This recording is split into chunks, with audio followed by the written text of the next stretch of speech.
ตัวจริงแห้งงามนะทุกคนโอ้โอ้ว้าว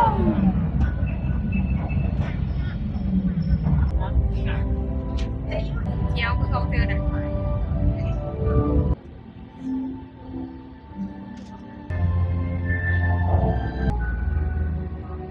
ไปจัง มีทหารก็เครื่องบินมียนต์นำ ใช่ไหม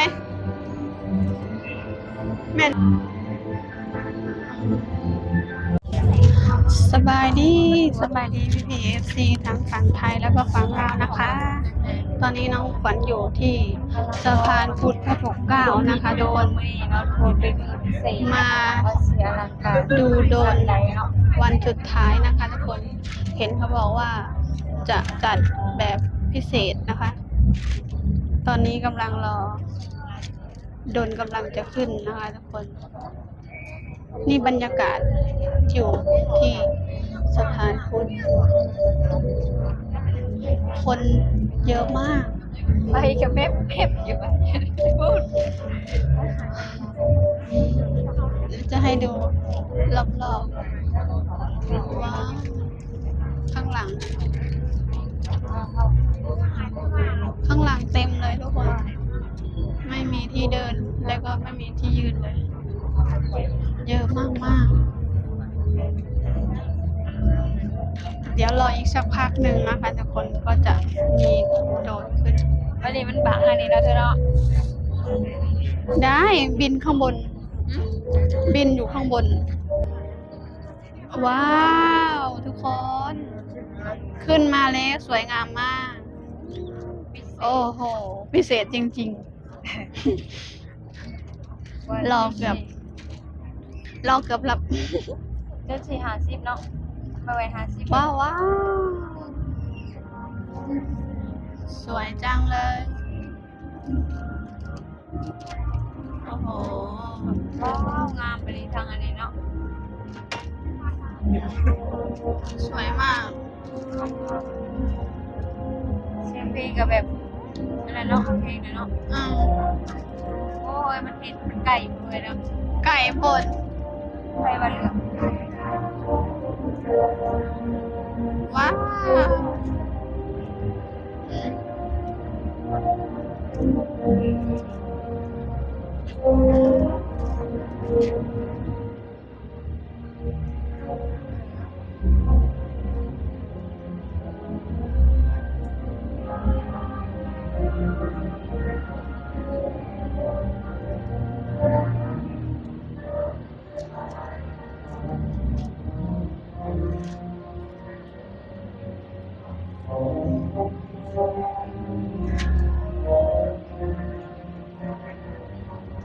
สวยมากเลย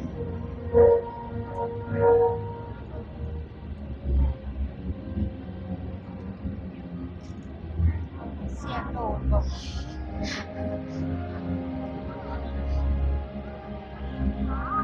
ว้าว ดูนี่ปิดไปแล้วปิดกลับไป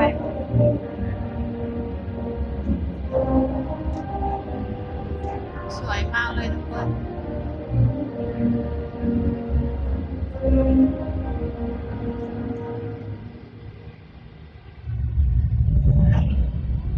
ว้าว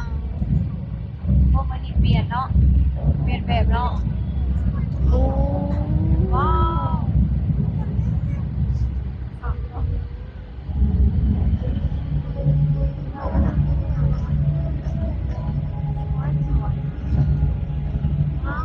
จริงๆงาม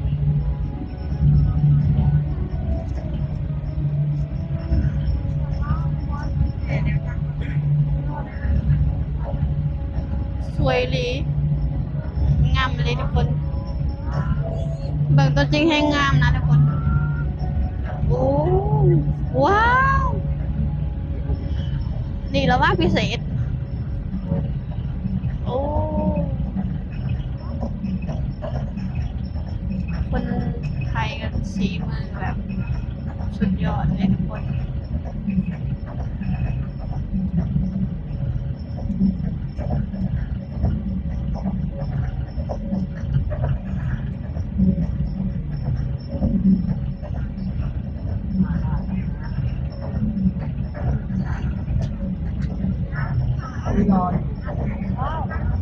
อู้ขนใช่ไหม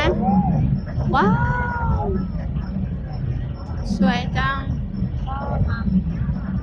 มาไปเนาะ งามเลยนี่แหละว่าพิเศษนะเธอบ้าดโธ่งามแท้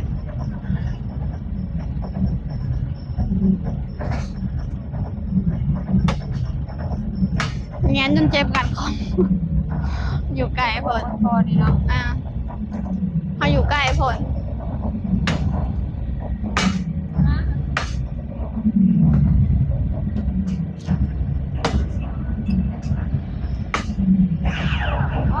อู้ว้าว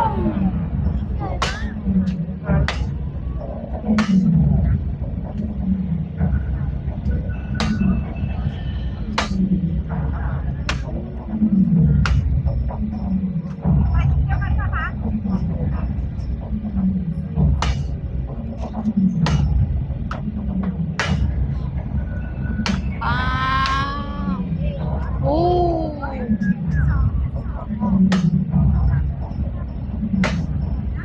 ว้าว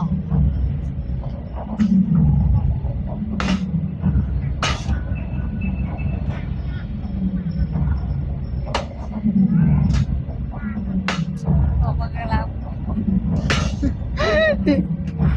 ว้าว วันนี้มีพิเศษแล้วแปลว่ามีหลายแบบ พิเศษแบบไร้แบบ เป็นนก อู้นกยุง ว้าว สวยจัง อ๋องามเนาะ งามแพงงามหลาย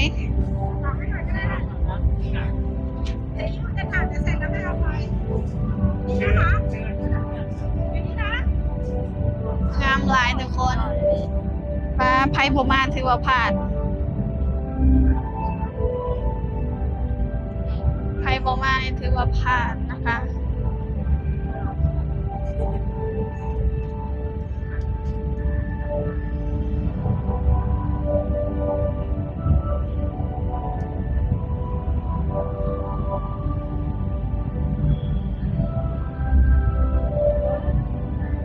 ว้าว มีไฟด้วย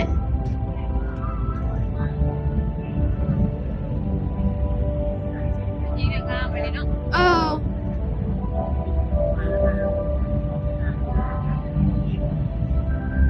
บริหุงได้เขาเติมคือหุงแทน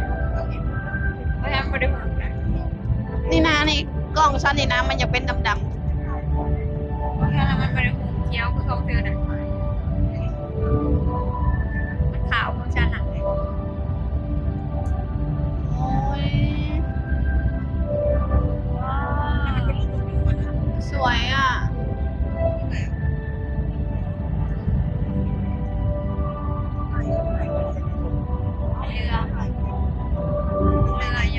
เรือ เรืออะไรเนี่ย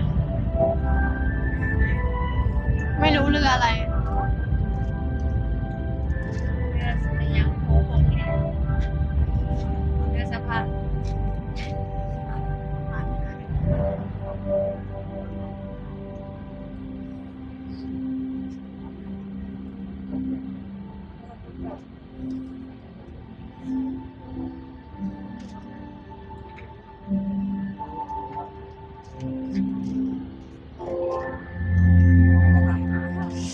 ปวดคอ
ลองเปิดแฟลชเนาะ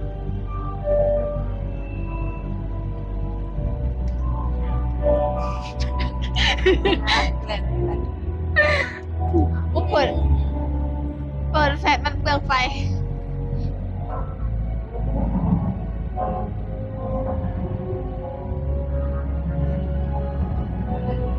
ว้าว โอ้ อาหารว้าว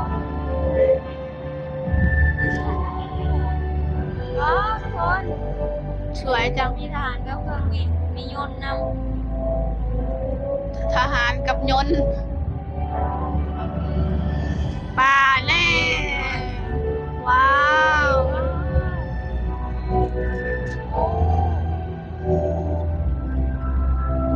สวยมาก เพิ่นเห็นได้ยังไงเนาะ เพิ่นเก่งเนาะเพิ่นเก่งอันนี้ว้าวฝีมือคนไทยโบธรรมดา ำมันเลยล่ะส่งกำลังใจให้ ส่งกำลังใจให้ชายแดนไทยเฮา ทางทหารใช่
แรง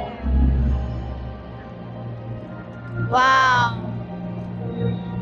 ก็ได้จบลงเป็นที่เรียบร้อยแล้วนะคะ ผึ่งด้วยวัน ผู้ นี้ไปวันนี้ ต่อไปก็จะเป็นผู้ใช่ไหม หลังจากที่เราได้ดูโดรนแล้วนะคะทุกคนแต่น้องควันก็จะได้จบคลิปไว้ก่อนนะคะ เดี๋ยวมาพบกันใหม่คลิปหน้านะคะ ทุกคน ดูตอนลงโอ้โหสวยมาก ว้าว สุดยอด สุดยอดเนาะเห็นแล้วน่าทึ่งมากเลย เขาทำได้ยังไงเนาะ ว้าว ไปผึ่งไปห้างแล้ว เพิ่งกำห้างแล้วทุกคน ว้าว สวยงามมากเลย ว้าว โอเคนะคะ ทุกคนคลิปนี้น้องขวัญขอจบไว้เพียงเท่านี้ก่อนนะคะ เดี๋ยวพบกันใหม่ คลิปหน้าค่ะ ก็กล่าวคำว่าสวัสดีค่ะ สบายดี